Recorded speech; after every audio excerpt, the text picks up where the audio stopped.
একদিন একজন কৃষক গ্রামের কুয়ো থেকে একটি সোনার পাত্র খুঁজে পায়। কৃষক পাত্রটি বাড়িতে নিয়ে আসে এবং পাত্রটিকে মাটিতে রেখে আরাম করতে থাকে। তখনই একটি পায়রা এসে তার ডিমগুলো পাত্রের মধ্যে রেখে দেয়। কিছুক্ষণ পরেই ডিমগুলো সোনায় পরিণত হয়। কৃষক অবাক হয়ে যায়। তারপর কৃষক পাত্রটি এবং সোনার ডিমগুলো নিজের কাছে রেখে ঘুমিয়ে পড়ে।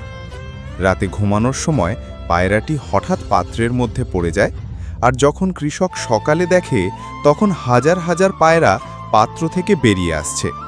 কৃষক মাঠে গিয়ে দেখে যে পায়রারা সব ফসল খেয়ে ফেলছে।